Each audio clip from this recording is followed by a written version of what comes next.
My name is Karen Irvin, and I am a cradle Catholic, actually, of Our Lady of Good Counsel. I was baptized here about 40 years ago, so I am well acquainted with what it means to be a Catholic in these pews. The one thing I know, many people see me often because I cantor here at the church, but even though you see me, you don't actually know me. And when I was asked to give my testimony, the first thing I thought was, oh my gosh, Karen, you're used to being really vulnerable singing, but you sharing your heart is different. It's different when people actually get to see you and know you. So while I have been Catholic my whole life, I have not been Christian my whole life. So to be Christian to me means to know Jesus Christ. I never knew Jesus Christ. I would see him. Like the crucifix I know that's behind me right now is the crucifix I grew up with. It's the one I used to stare at Mass and ponder who Jesus was. And to me, he was always somebody in the stories, somebody that I saw, but I didn't know him as a person. So as I grew up, I got used to Catholicism being something kind of like a leather jacket where you wear Catholicism even though you don't actually participate in the sport. And I recognized this as I grew older. So it was really my 30th year when life fell apart.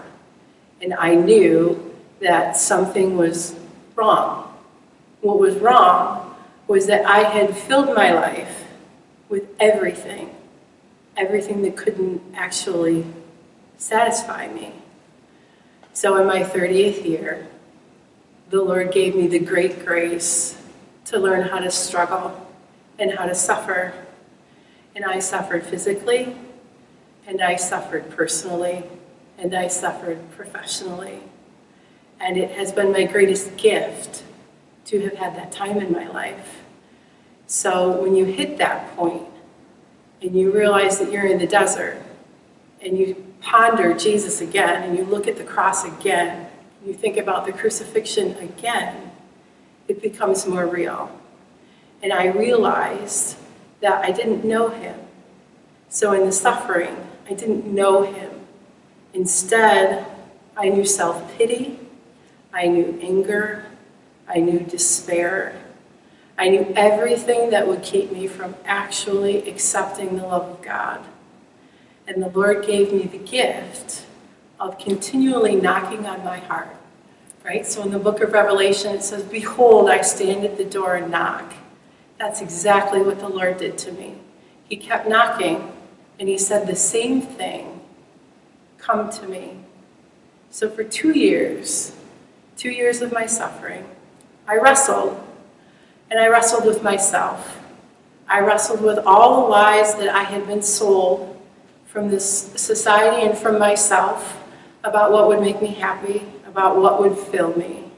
And since I had none of those things, and I turned to look at the cross, I found Jesus.